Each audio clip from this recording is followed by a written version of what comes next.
Hello everyone, welcome to the channel CSC Scholar Studies. In this lecture, I will discuss the NFA non-deterministic finite automata. I have already discussed the DFA in the previous lecture and solved the different types of question based on the DFA. So you can go and watch the previous video for the DFA. So let's start. What is the NFA and how it is work?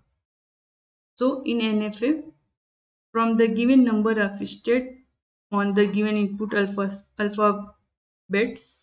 set,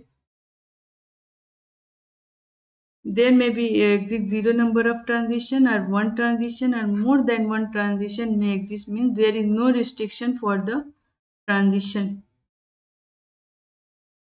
no restriction in a NFA non-deterministic finite automata on the input too. Means there is a possibility of more than one transition, more than two transition, or none transition, means zero transition is also possible in an NFA for any particular input. So formal definition is these are the five tuple. Q is a finite number of states. Sigma is the input alphabet. Q0 is the initial state, and F is a set of final state. And these four is the same as DFA.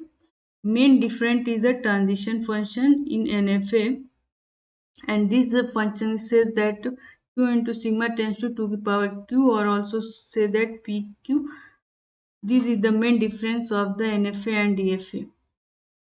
Means in DFA, restriction exists for the on input, but there is no restriction on the input in the NFA. So we will more clear with the example. Suppose there is a example sigma is a comma b and q is a q naught and q1, means दो state दी हुई है और दो आपको input दिया हुआ है. So we will draw NFA, any NFA for any particular language. Right to q0 is the suppose final state. Okay, next is a q1.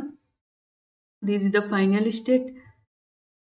Suppose any transition of a, b and a. This is the NFA. Another example, suppose q0 is the initial state and q1 is a final state according to the example. And suppose transition is a b and here is a comma b. This is also an NFA, means there is no restriction on number of transition of the input symbols. So I will solve the different type of question based on the NFA. Then I will more clear about the NFA. So this is the some basic point for the NFA. First is the NFA can be represented with a transition diagram and transition table, which is similar to the TFA. The next point is the construction of NFA is easy compared to DFA. Yeah, because there is no restriction in NFA, so it is easy compared to DFA. Next point is the language recognition for NFA is difficult compared to DFA. Why? Because when we see the NFA, there is no condition how the language is identified. So here NFA is difficult for language recognition compared to the DFA.